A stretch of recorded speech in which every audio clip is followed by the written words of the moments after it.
नमस्कार, स्वागत है आपका अजीत अंजुम जी के यूट्यूब चैनल पर। मैं हूं अशोक वानखड़े। 10 जून को मोहन भागवत जी ने तो चाबुक फटकारा, उसके बाद कई जगह से फिर नसीहत के सुर सामने आए। जयपुर में कल, जयपुर के पास ही कानोता में राम रथ अयोध्या यात्रा दर्शन पूजन के समारोह में राष्ट्रीय स्वयंसेवक संघ के वरिष्ठ प्रचारक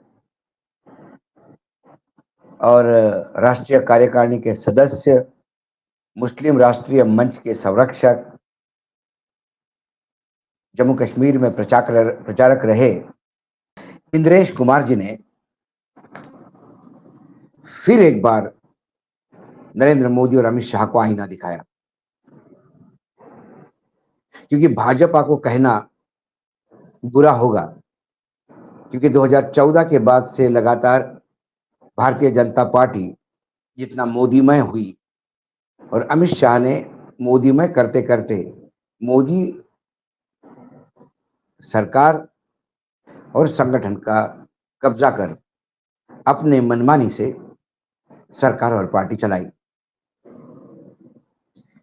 इंद्रेश जी ने क्या कहा?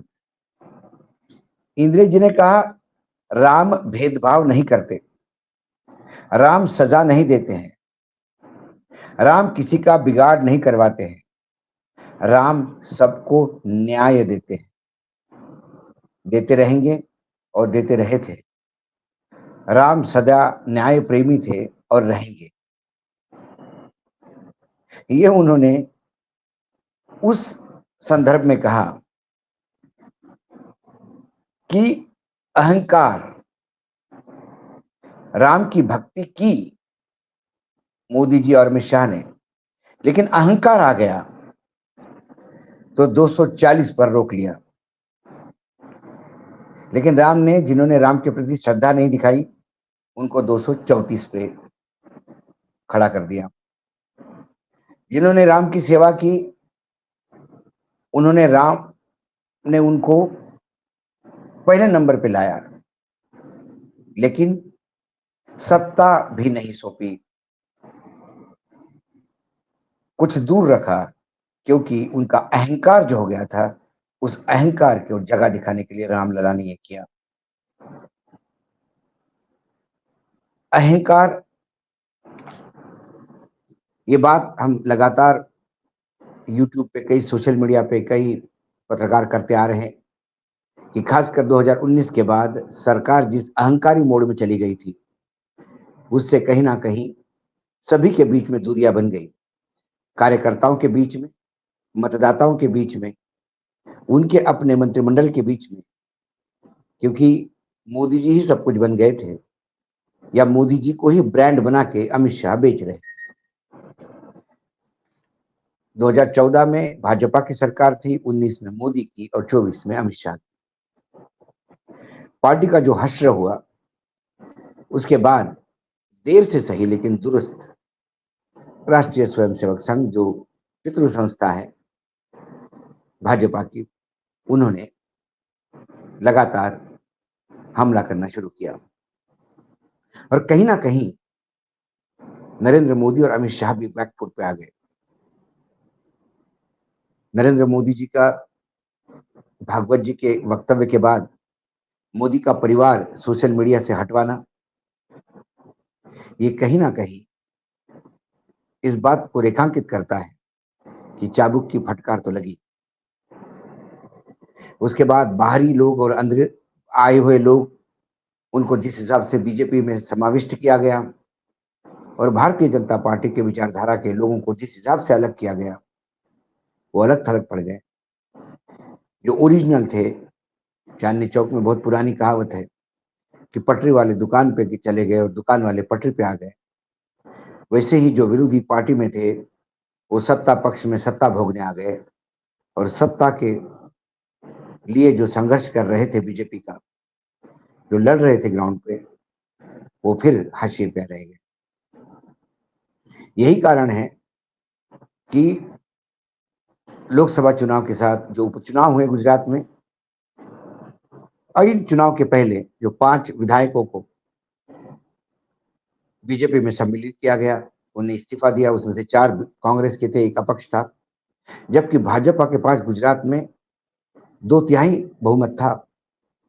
इसके बावजूद भी इन 5 लोगों को लेना, और उसमें 4 कांग्रेस के, जिसमें एक अर्जुन मोरवड़िया जैसा व्यक्ति जो कांग्रेस का अध्यक्ष रह चुका है प्रादेशिक, उन्हें बोला गया था कि उन्हें मंत्री बनाया जाएगा। लेकिन अब गुजरात में उस बात को लेकर सब शांत बनाए रखे हुए हैं, क्योंकि मोरवड़िया को मंत्री बनाना, इसके मायने भाजपा के लिए सालों से संघर्ष कर रहे लोग क्या करेंगे। जो चाबुक फटकारा नागपुर से, उसकी गूंज गुजरात में भी गई। ये कई चीजें दिखाने देखने को मिलती है। सोशल मीडिया में एक भीड़ आई और लगातार अंधभक्त अयोध्या वासियों को कोसने लगे, अवध के लोगों को कोसने लगे कि आपने गद्दारी की, आपने साथ नहीं दिया, रामलला को लाए। लेकिन इंद्रेश कुमार ने आज उसको बिल्कुल क्लियर कहते हुए कहा कि अयोध्या में जो लल्लू सिंह हारे हैं, वो इसलिए कि उन्होंने अयोध्या में अयोध्या की जनता पे बहुत अत्याचार किया। तो राम जी ने उनके साथ भी न्याय करते हुए कहा कि अब 5 साल आप विश्राम कर लीजिए, अत्याचार बहुत हो गया। कुल मिलाकर अयोध्या में बीजेपी की हार, ये लल्लन सिंह के अत्याचार और अहंकार केंद्रीय नेतृत्व का को जोड़ते हुए कम से कम बेल आउट किया अयोध्या की जनता को। नहीं तो अंधभक्त लगातार सोशल मीडिया पे अयोध्या की जनता को कोस रहे थे, गद्दारी का टैग कर रहे थे। लेकिन इंद्रेश कुमार ने आज लल्लू सिंह को भी उनकी जगह दिखा दी। उन्होंने आगे सरकार कैसी चलनी चाहिए और राज्यकर्ता कैसा होना चाहिए, ये एक कहानी के रूप में बताया, और मां सीता की कहानी है। उन्होंने कहा राम जी हर 100 साल बाद अपने राज्य में अश्वमेघ किया करते थे, और वो इसलिए कि पूरे देश का भ्रमण करते थे वो, और उतना बड़ा राज्य था उनका जो किसी का अभी तक सुनने में नहीं आया। तो वो राज्य को अश्वमेघ के चलते भ्रमण कर ये देखते थे कि कोई भूखा ना रहे, कोई वंचित ना रहे, कोई दुखी ना रहे, कोई शिक्षा के बिना न रहे। लेकिन एक समय ऐसा आया उनके जीवन में राम जी के, कि सीता जी ने उनको कहा कि अब लोगों को शक होने लगा है कि कहीं हमारे राजा राम भोग विलास में लिप्त तो नहीं हो गए, सत्ता का अहंकार तो नहीं आया है, क्या अपने भाइयों को, रिश्तेदारों को हित पहुंचाने के लिए उलझ तो नहीं गए हैं। तो फिर राम जी ने सीता माँ को पूछा कि क्या करना चाहिए ये शक दूर करने के लिए। तब सीता माँ ने कहा कि आपको अपनी सबसे प्रियतम व्यक्ति का त्याग करना चाहिए, ताकि सदियों तक आपकी पूजा होती रहेगी कि आप भावनाओं के लिए अपने प्रियतम का भी त्याग कर सकते हो, लेकिन आपके लिए जनता जनार्दन है, वो सर्वोपरि है। और इसके चलते प्रभु श्री राम ने माँ सीता का त्याग किया, लेकिन ये व्यवस्था की कि हनुमान जी सीता माँ के साथ वन में रहे। सीता जी और राम जी का स्नेह ऐसा था कि राम क्या कर रहे हैं सीता को पता था, और सीता क्या कर रही है राम। तो कुल मिलाकर ये बताना सीता की कहानी से फिर इंद्रेश कुमार ने इस बात को रेखांकित किया कि राजा को कई प्रिय चीजों को त्यागना होगा। और उन्होंने आगे कहा कि सीता माँ वनवास में थी तो राम जी ने भी भोग विलास छोड़ सामान्य जीवन जीते थे और चटाई पे सोते थे। तो वर्तमान में प्रधानमंत्री नरेंद्र मोदी जी को भी ये प्रियतम व्यक्तियों को त्यागना होगा, बाकी लोगों को साथ लेना होगा, सबको साथ लेके चलना होगा और एक सामान्य जीवन जीना होगा। ये जो सामंती तानाशाही सोच ने पनपना शुरू किया था, उस पर नकेल डालने का काम संघ कर रहा है। बहुत देरी हुई, लेकिन संघ ने अभी ये शुरुआत की। वैसे संघ और बीजेपी के रिश्ते 2019 के बाद से ही कुछ गड़बड़ने लगे थे।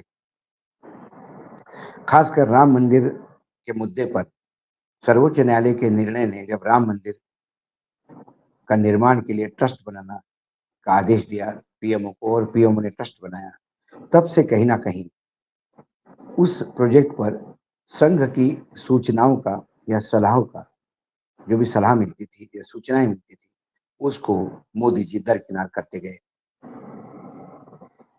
उसके बाद संघ चाहता था कि उस ट्रस्ट का अध्यक्ष कोई संघ का बड़ा प्रचारक बने, लेकिन फिर वहां पे नृपेंद्र मिश्रा को पीएमओ ने भेजा। वहां पे कुछ जमीनों के घोटाले हुए, उस पे भी संघ नाराज था। रामलला के प्राण प्रतिष्ठा को राजनीतिक नहीं, राष्ट्रीय आंदोलन बनाने की जो संघ की सोच थी, उस पे मोदी जी ने पानी फेर दिया। संघ ये भी चाहता था कि मंदिर पूरा होने के बाद ही प्राण प्रतिष्ठा होनी चाहिए, लेकिन मोदी जी ने वो बात भी नहीं मानी। संघ ये भी नहीं चाहता था कि शंकराचार्य नाराज हो। वो शंकराचार्य को कॉन्फिडेंस में लेके काम करना चाहता था, लेकिन मोदी जी ने उनको भी तवज्जो नहीं दी। जब प्रोग्राम इवेंट हो ही गया, तो उसमें बॉलीवुड के स्टार्स, नाच गाने वाले, जो अक्सर प्रचारक कहते हैं, और ये उद्योगपतियों को बुलाना भी संघ को अच्छा नहीं लगा, क्योंकि उन्हें लगा कि इसको ग्लैमरस इवेंट बनाने का प्रयास किया जा रहा है। संघ ने एक अतिथियों की लिस्ट दी थी, उसको भी कूड़ेदान में मोदी जी ने फेंक दिया। तो कहीं ना कहीं संघ इन सभी चीजों से आहत था। संघ चाहता था कि मुरली मनोहर जोशी हो या राम मंदिर की लड़ाई में जिन लोगों ने बहुत कुछ खोया, उनमें से किसी को पूजा करने का मौका मिलना चाहिए, लेकिन मोदी जी स्वयं ही पुजारी बनना चाहा उन्होंने और बन गए। ये संघ को बिल्कुल गले नहीं उतरा। आडवाणी जी को प्राण प्रतिष्ठा प्रोग्राम से दूर रखा गया, ये भी संघ को बहुत बुरा लगा। संघ कभी नहीं चाहती थी कि ईडी सीबीआई का उपयोग कर पार्टियां तोड़ सरकारें भाजपा की बनी, लेकिन मोदी जी और अमित शाह ने उनकी बिल्कुल नहीं मानी। संघ ये भी कहता था कि भाजपा को वॉशिंग मशीन नहीं बनना चाहिए, भ्रष्टाचारी और व्याभिचारियों को दूर रखना चाहिए, लेकिन भाजपा ने ये भी नहीं मानी। टिकट के बंटवारे में लोकसभा चुनाव में भी संघ की अनसुनी की गई। मोदी की गारंटी, मोदी की सरकार, इस बात पे भी संघ का बहुत ऑब्जेक्शन था, लेकिन फिर सुनेगा कौन, क्योंकि अहंकार में सब डूब गए थे। संदेश खाली जो बंगाल का, इसको एक राष्ट्रीय इशू बनाने का प्रयास किया बीजेपी ने, उसमें संघ को बिल्कुल भरोसे में नहीं लिया गया। इसके चलते वो मामला भी मिसफायर हो गया। संघ ने ये भी कहा, या संघ की विचारधारा के अनुसार सब्सिडी सिस्टम बंद होनी चाहिए। ये संघ की बहुत पुरानी सोच है, उसमें ये मुफ्त अनाज भी संघ के हिसाब से ठीक नहीं है। ऐसे कई है चीजें हैं जिसमें संघ और बीजेपी के बीच में लगातार दूरियां बढ़ रही थी। संघ प्रयास कर रहा है कि 2029 में यदि बीजेपी को अपने बलबूते पे सत्ता में आना है, तो संघ चाहता है कि बीजेपी अपने पुराने ढर्रे पे लाए, और यही सत्ता संघर्ष अब लगातार दिल्ली में चल रहा है। दोनों गुजराती जो पूरी बीजेपी और सत्ता संभाले हुए हैं, वो प्रयास कर रहे हैं कि पूरी बागडोर उन्हीं के हाथ में रहे और संघ भी साथ दे, और संघ इनके लिए तैयार नहीं। संघ पूरा संगठन में बदलाव करना चाहता है, और सरकार निष्ठ संगठन के बजाय संगठनात्मक, समर्पित नेतृत्व की तलाश में है। इसी बीच योगी आदित्यनाथ पे जो हमले हो रहे थे दिल्ली से, वहां पे शील्ड बन के, सामने कवच बन के स्वयं मोहन भागवत पहुंच गए गोरखपुर, जो मठ में रात को रुक के उन्होंने एक संदेश दिया कि योगी के साथ संघ है। तो दिल्ली सोच समझ के बात करे। वर्तमान में स्वयं 240 पे अटकने के बाद आंकड़े पे बने रहना एक बड़ी कसरत है मोदी और अमित शाह के लिए। दूसरी ओर संघ के हमले झेलना भी पड़ेंगे, और यदि संगठन पूरा संघ के हाथ में चला जाता है तो आने वाले समय में क्या, किसी बात को यदि विद्रोह हुआ तो फिर सत्ता को टाटा बाय बाय करना पड़ेगा मोदी और अमित शाह को, या नया नेतृत्व उभरेगा। आने वाले 5 साल बहुत भयावह है। आर्थिक दृष्टि से भी आने वाले 5 साल कठिनतम दिखते हैं। गेहूं तक जो हम निर्यात करते थे, अब आयात करने की बातें हो रही है। महंगाई का जो इंडेक्स है वो लगातार बढ़ रहा है, रुपया गिर ही रहा है, बेरोजगारी बढ़ रही है, पेपर लीक मामले कम नहीं हो रहे, आतंकी हमले बढ़ रहे हैं। कुल मिलाकर तमाम वो फ्रंट जहां बीजेपी पिछले 10 साल से जूझ रही थी, वो विकराल रूप लेके 2024 से 2029 तक फिर इस सरकार के सामने है। इसी बीच उन 52 लोगों का कुनबा भी संभालना है, जो अपने आप में एक बड़ी कसरत है, और वो कुनबा लगातार एक सोए हुए ज्वालामुखी के माफिक बैठा है। कब वो विस्फोट करेगा किसी को पता नहीं। कुल मिला के मोहन भागवत जी, उसके बाद सरन साहब का आर्टिकल ऑर्गेनाइजर में, बाकी 2-3 जगह से बातें हुई, और इंद्रेश कुमार, ये कहा जाता था कि इंद्रेश कुमार मोदी जी को बहुत पसंद करते हैं, लेकिन उन्होंने भी आज जो हमले बोले, खासकर अहंकार को लेके, उससे या तो दिल्ली को सबक लेना चाहिए, या सबक नहीं लिया तो फिर गुजरात वापसी की तैयारी पक्की समझो। आज इतना ही, फिर आता हूं किसी विषय के साथ। तब तक के लिए नमस्कार। देखते रहिएगा अजीत अंजुम जी का यूट्यूब चैनल।